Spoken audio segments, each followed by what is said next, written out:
Hello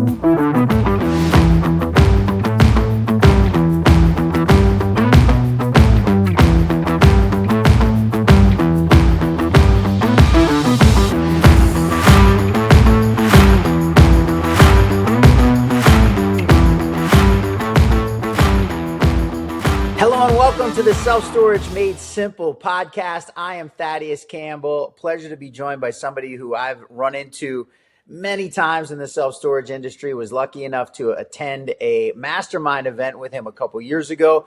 Have since, I consider him a friend. I hope he considers me the same. Have become friends with him to this point. And really excited because he fills a niche in the self-storage industry that I don't get a chance, quite frankly, to talk to people a lot. And I think for especially people on my side of it, where we're either in development or we're buying value add facilities that need some work, it's a critical piece of this puzzle. So Jack Muddy, president, founder, all around driver of the ship of Aero Management. Thanks so much for coming and joining us. Yeah, thanks. Definitely would consider us friends at this point. Appreciate you having me on. Thank you. I'm ecstatic to do so. We've been talking about this for a while now and really happy to pull you in. And as I said, and we're going to get to this because you fill kind of a unique role in the self-storage industry and in construction in general. And it's something that in a lot of industries, I don't think people have. And we're going to get to that a little deeper. But I always start the podcast the same way. So as much as I love you and you're a friend, it's your first time on the podcast. Self-storage is so unique. It's such a asset class that it's just different. I don't know how else to explain it. So I always like to find out, how did people end up getting into this really niche market? So tell me, Jack Muddy, the journey to being involved in self-storage.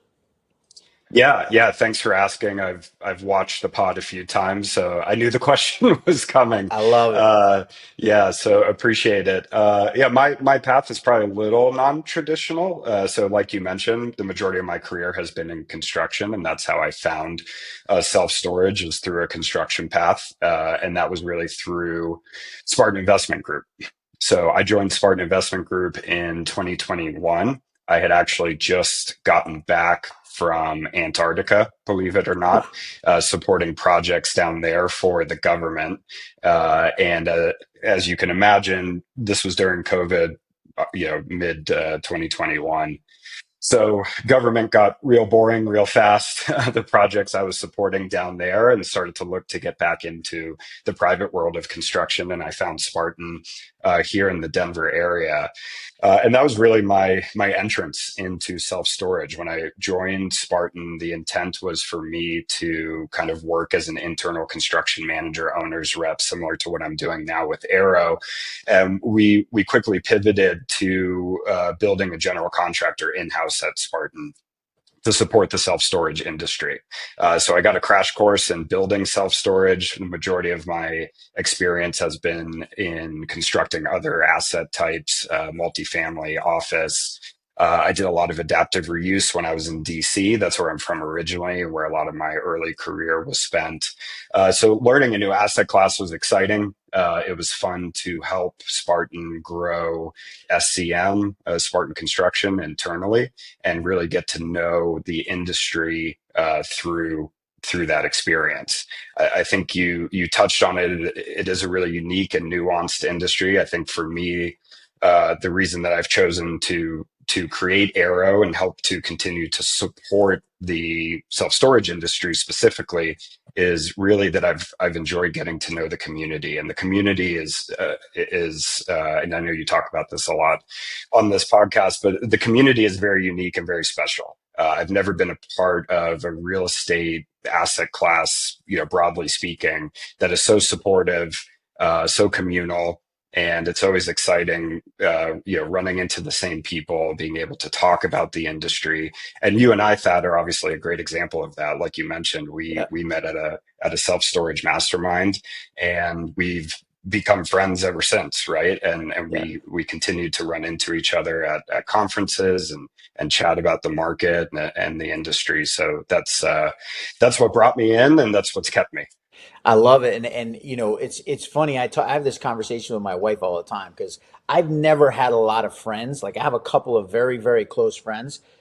I have more people within the self storage industry that I consider close friends than I have outside of the self storage. And as I was 48 years old when I got into this asset class. So just to your point, it's such a special industry. And it's like, why would I want to get out of it once I find I wasn't in real estate my whole life. I've been in some other real estate asset classes, but I've been in a bunch of other careers too.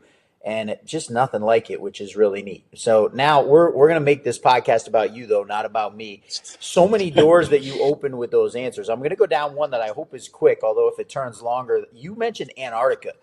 That is Yeah. not an opportunity that a lot of people will get in life. Now, it's 2021. Did you ever get a chance to go down there? Did you actually get to work on projects? I did. So I actually joined what's basically called the Antarctic Support Contract. It's managed by a major government contractor who does all sorts of things inside the DoD and other government entities. So I joined in at the end of 2019. So COVID didn't exist yet, Yeah. and that was actually part of the reason for my relocation to Denver from DC. I was ready for a change, found this opportunity. So I moved to Denver. I was here for about 3 weeks. And then I deployed down to Antarctica through the Antarctic program and this position. So I took an owner's rep construction management position essentially, and my goal was to oversee the general contractor that was supporting projects down on what we call the ice. That's what everybody calls it down there. So you travel from Denver to New Zealand. You're in New Zealand, you get all your gear, you get some orientation and training, and then you fly down to the ice on C-130s or C-17s, which was a really cool experience because I personally don't have military experience. So that was really cool. You land on the ice. The planes have skis. I mean, everything you would think That's crazy. that's wild about there. And I lived down there for about 4 months. So oversaw the construction of a new data center down there to support kind of the new age of technology support that's needed for the scientists and the researchers that are down in Antarctica. And then we started demolition for a new lodging facility and vehicle maintenance facility that were to be constructed. And then COVID hit. I was down there, so Ooh. I left. No COVID. I was down in Antarctica. COVID happened, so it was a really unique experience. I think, in comparison to most folks' experience, where we were isolated down in Antarctica, we were getting our news kind of ad hoc from family and from what we could read online. Things have improved from a internet access perspective down there, but when I was down there, it was still a little bit like the 90s. We had pagers. That's how we got in touch with each other. No Oof. cell phone service. Wow. So you carried a pager around. You got a page. You went found a landline phone, and you tried to Call call somebody. whoever's trying to reach you. And internet access was pretty limited. They have advances now like Starlink in just a couple of years since I was there. So yeah, I'll wrap that up because I know you wanted a short answer there. But yes, No, I I did listen. live. That I'll take the Yeah, long answer when the long answer is interesting because that's just fascinating. It's not something that many yeah, people get exposed to, and it's kind of cool to think. I'm 51, right? So I was in, and we'll go down this road. I was at Syracuse, interestingly enough, which we share in common. When I go first Qs. saw Yeah, a website, right? So I went there for grad school. So this is 1997. I was a college graduate and had never seen a website before. So this idea of kind of taking it back to pagers, which kind of makes me yeah, laugh at a couple of my friends that lived off a pager. That was their college social life was dictated by a pager. Is it's kind of funny turning back the clock. yeah. Antarctica. Last question I'm going to ask about this. Average temperature while you're down there? So when I was down there, it was still the summer in that part of the world. So I went down at the end of December, and it was relatively warm. The sun was out. It was in the I say relative. It was in the 20s, 30s. I think one one day we got into the high 40s, and everyone was out in t-shirts, Shorts and and t-shirts. you could actually smell the salt from like the bay. So the station is actually on an island technically, but it's on a bay. So you could actually smell the salt for once because it had warmed up to the high 40s, right? But it started to get cold starting in February, March. I left in middle to end of April, and it was -60 ambient at the airfield when we were waiting for the plane to land. So it gets cold. You And say a by few that point, prayers that the plane would actually take off at -60. yeah, well, I mean, the logistics are awesome. We could do a separate pod just about this, right? But we finally got out of there after about 2 weeks of flight delays because of weather and logistics. So a lot of us were ready to get out of there, and we're standing out on the airfield in the -60-degree weather to verify with our own eyes that the plane was going to land and get us out of there. Because a lot of times they'll look like they're going to land, and then they fly off for whatever reason. So, yeah, in that extreme temperature, there's some risk. Ground fog is a big consideration because if it gets too foggy, the pilots can't see and their systems don't work. Not as an extreme. So I was at McMurdo Station, which is the largest station. The U.S. also operates a station at the South Pole, and it gets really extreme there, -100, -110, and they actually have to pump warm fuel through the plane after it lands and keep it running to ensure that the lines don't freeze so it can take off again. So, yeah, Wow. extreme environment, but a really unique experience. That's awesome. I've been in Yeah. -5 before, and I listen. I left that. I lived in northern Maine for a year, and I left in October of the following year, right when it was time to be winter, because I didn't want to go through negative temperatures again. So God bless -60. That's Yeah. crazy. I'm going to go back a little bit. You talked about a career in construction. You and I both went to Syracuse. I went to graduate school there, Newhouse, for broadcast journalism, which is why I do a podcast. Did you do construction management there? Is that something you studied from the beginning? Talk to me about your path to getting into real estate. Yeah, yeah, thanks. I did not study construction there, so they didn't really have a defined construction management program. I was actually in the business school, so my degree was business admin, kind of as a general, and I actually minored in marketing. So my thought was, hey, I'll get a general business education, go back to DC, kind of figure it out. My dad was a real estate commercial broker Yeah. in the DC area for most of my childhood. And I kind of had a thought that I would move back to DC and maybe get into brokerage, follow his steps. I quickly realized that I did not want to do that. No offense to brokers. I have a lot of friends who are brokers, and it's a unique skill set. And just by chance happened to be talking with a friend who worked for a development company that also had a construction company. I had had some exposure to construction, being in the DC area, seeing a lot of new buildings go up. It just seemed like, as a guy out of college, something cool to try. So I took a position as an assistant project manager, and that role quickly transformed into assistant PM, assistant superintendent. We lost some of the supers on the project to other positions, other jobs. So I quickly filled that role and really got a crash course on that first project I worked on, in working in the field, working with the subcontractors. This project was a large multifamily, 250 unit, $45 million project. So a lot of good exposure on just how the process works. Yeah. And that was really my introduction to construction, and I loved it. I loved being out in the field every day, seeing things get put together, interacting with all of the different trades and the different stakeholders on projects. Especially when you're working for a general contractor, you're managing the process all the way from the owner and design side through to the trades, and I really enjoyed that. And from there, I continued to build my career through project management on the general contractor side. Like I mentioned, I did a lot of adaptive reuse projects in downtown DC, some really cool ones for owners like Under Armour and some large other developers in the DC area. And those were really exciting projects. And then I pivoted into owners rep consulting for a firm in the DC area. I managed a 300,000 square foot, $120 million office build in Bethesda, Maryland, just outside of DC. And that was my introduction into what I'm doing now at Arrow, is managing projects kind of from that consulting higher level and really bringing everybody together. And I really enjoyed that part of the industry as well. So this is something that's interesting. I'm going to let you kind of dig deeper into this because I don't know if everyone that listens to the podcast kind of understands this.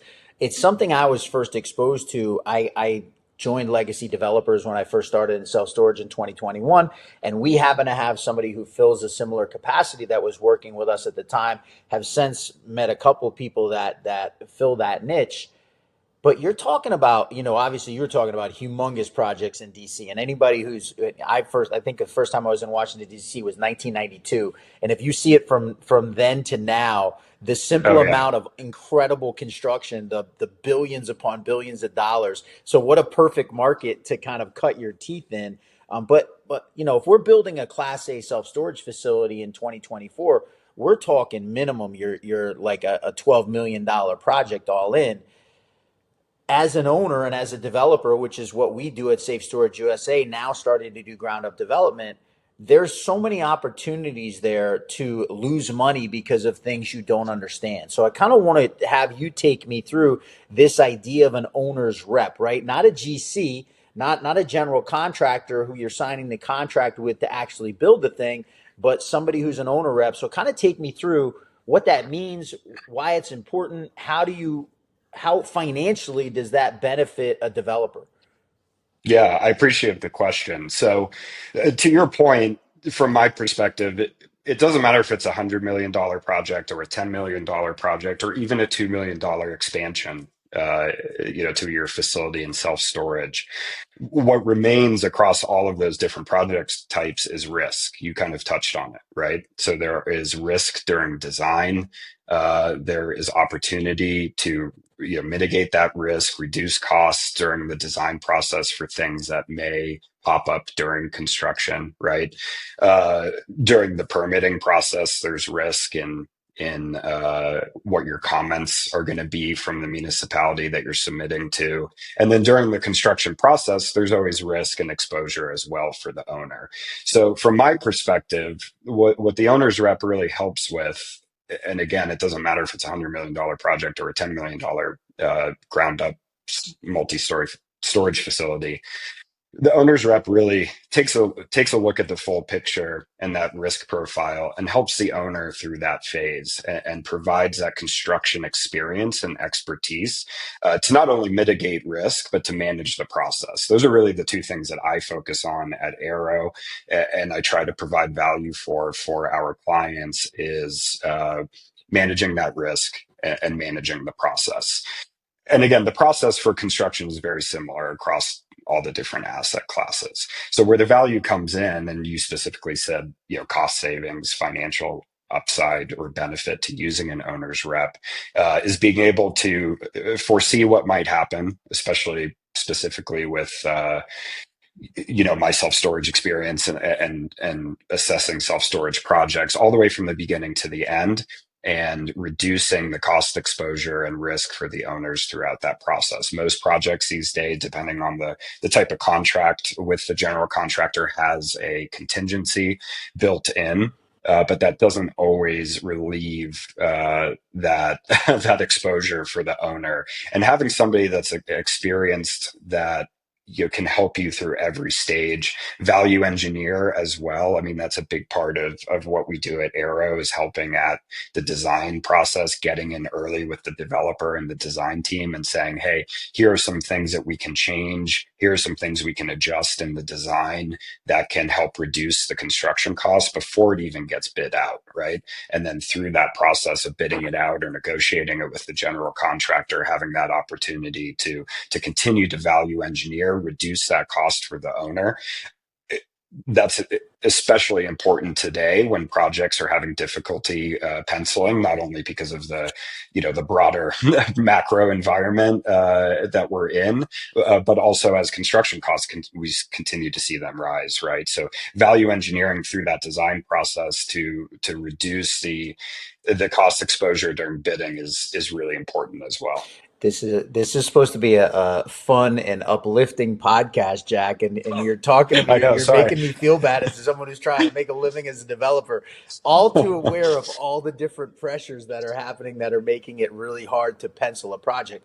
I'm going to dig into this a little bit because you mentioned the term value engineering, and while I understand it now, I only understand it now because of my relationship with you and Aaron Saunders, and having heard you guys really discuss it. But I want you to break that down for somebody. It's you say value engineering, save money. Give me some concrete examples of how you might look at a project in an early preliminary. You'd almost think I had a broadcasting degree.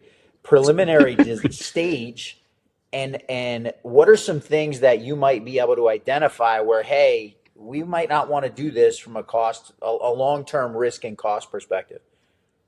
Yeah, I mean the first thing that I'm going to look at, and I always recommend that owners look at, especially early in the process, is the topography of the site, especially for a ground up development. And I'll focus on ground up, and we could talk about expansions also. But on a ground up development, guys like you, Thad, obviously you're going out, you're finding a piece of dirt. Hey, great market, this works, zoning looks good, but it's sloped, it looks like this, right? And what I've found being in the storage industry for a number of years now is that the lots that are being identified for self storage, and I don't mean this in a negative connotation at all, but they're usually not as well situated as a lot in a major CBD that you're going to build a new multifamily in, right? A lot of times they're in secondary, tertiary markets. They have a lot of topography changes, and that's one of the challenges in picking a site for a new self storage facility. So that's really the first place I'm going to look and see how can we use the topography for our advantage. A large amount of the cost of construction is getting the grading correct on those sites to be able to build a building, and you got to get it, generally speaking, it needs to be flat, right? So how can we design the buildings, whether it's a single story that you're stepping to use the grade to reduce the amount of cut and fill that you need to put in? Do you have enough topography to do an over under? Over unders are a great solution when you find a site that has a lot of a lot of grade change to it, because you can maximize your net rentable by stacking the buildings on top of each other, but you reduce the need for what you would see in your high cost items that you would see in your multi-story, like elevators, certain fire alarm systems to support that. So that's the first thing I'm going to look at from a VE perspective, and I always recommend developers do as well, is how can you use the topography to your advantage to reduce the cost of the actual construction. When you're looking at the buildings themselves, there's a lot of great partners in the industry that provide the actual metal building structure. Some general contractors are getting creative these days and procuring that material themselves and hiring the labor independently, but working with one of those partners to really take that topography and see how can we build this the most efficiently. What does the unit mix look like to be a more efficient use of the steel and the layout of the building? Sometimes just orienting the building a different direction can help reduce cost. And then materials is another big area of value engineer savings. A lot of times the local jurisdiction is going to drive what the exterior materials are going to look like. But if you're in a as you probably know, so if you're in a jurisdiction that says, hey, you need masonry and you need a heavy level of detail on your exterior facade, that can drive prices up and cost up. But you can get creative there. You can look at the market. Is stone going to be more expensive or less expensive than maybe doing hardy plank that looks just as nice and the city may accept or the town may accept as a variance, and reduce your costs that way on the facade. Limiting the amount of glazing that you need is another way you can VE, and then looking at how your drive aisles are oriented. Are you going to use concrete or asphalt, depending on what the market pricing looks like between that for your drive aisles? How you manage stormwater is also a big cost driver that I'm going to look at on projects early in the design phase, on how are we managing stormwater and how can we reduce cost to make sure that the site performs during heavy rain events and snow events, depending on where you are in the country, but also not unnecessarily drive cost up for the owner. So those are some examples of what we look at for value engineering for our clients. I love the way you broke that down, and for me, for somebody who's been through these budgets, you're not talking about small items, right? Civil work on a site can be multiples of millions of dollars. Civil work being the topography, right? Making sure Yeah. everything's flat, or if you are going to do an over under where you have a first and second story with separate entrances, making sure that it's that 12, 13 feet difference that you need it to be exactly where you need it to be. You're still going to be moving some dirt around. It gets really expensive over time. It does. Yeah. Yeah. That's the biggest cost driver, in my opinion, on a lot of self-storage projects is the cut, the fill, what you need to get the site ready to actually put buildings on it. So that's a big area that I focus on. So I'm interested to dig into a question with you because you were with Spartan. Obviously, it was SCM. They were called Spartan Construction Management, but you guys really, after a time, were not doing construction management as much as you were doing the general contracting. Obviously, Spartan has their own division building self storage, and you guys were supporting that. But you were also acting as a GC for other parties, and you decided to leave that. And I Yeah. really want to dig into the decision because that's not an easy decision to make, right? You had a nice job at SCM. It was a pretty solid job. They had a lot of projects going on. You guys were making some inroads in the industry as a general contractor outside of Spartan itself. How does Jack Muddy have the kind of intestinal fortitude to say, "Hey, man, I'm going to go do what it is I really want to do"? Yeah. Thanks for the question. Like you mentioned, SCM was an incredible place, integrated into Spartan Investment Group. Culture was incredible. I obviously really enjoyed my time there. Working for Aaron was incredible. Learned a lot. Got to be a part of something, building something, which was really rewarding. Uh, but I think for my career, I always had kind of an entrepreneurial spirit to take my experience over the years in construction, managing all of the stuff we've talked about already, being on complex projects and projects like the ones we did in Antarctica, and taking that unique experience and being able to help clients at a little bit of a higher level than just at the GC level. So you mentioned Spartan Construction Management really was taking a wide focus on supporting projects for Spartan. And then as we built it into a true general contractor that started to support, as you mentioned, clients and developers outside of Spartan, that focus was starting to narrow. We really were starting to focus on executing as a general contractor. And I saw an opportunity to, like I mentioned, take my experience and provide kind of a higher level of service uh, to the market and to the self storage industry specifically, and helping developers through the process. It was definitely a leap of faith, like it is for anybody going out on their own. But I've really enjoyed it so far. You're your own boss, so you're accountable to yourself, which is sometimes challenging, sometimes rewarding. And as with any entrepreneurial adventure or venture, you're riding the ups and downs constantly. So yeah, it really, the decision to leave was just my own kind of will to go out on my own and start something myself.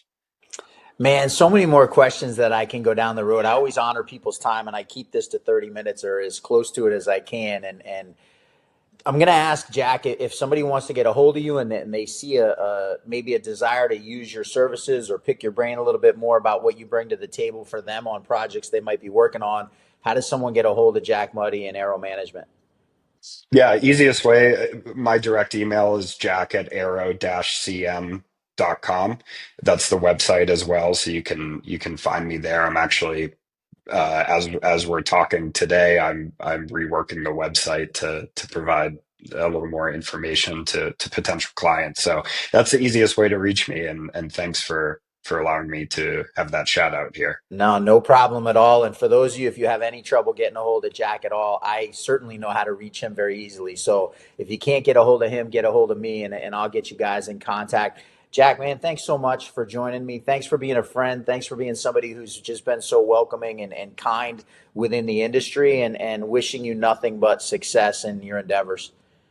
Yeah, thanks, Thad. Right back at you. Thank you for having me on. Thanks for the time, and I'll see you soon. Oh, appreciate it so much. That's it for this episode of the self-storage mate. Yeah, I'm having one of those days, Jack. It's because we brought up Syracuse and my Yeah, professors at right. Newhouse. The Self-Storage Made Simple podcast. Special thanks as always to PropRise, outpacing the self-storage industry with supercharged deal sourcing. Those guys have been so supportive of the podcast and always want to appreciate them. You can check them out at proprise.io.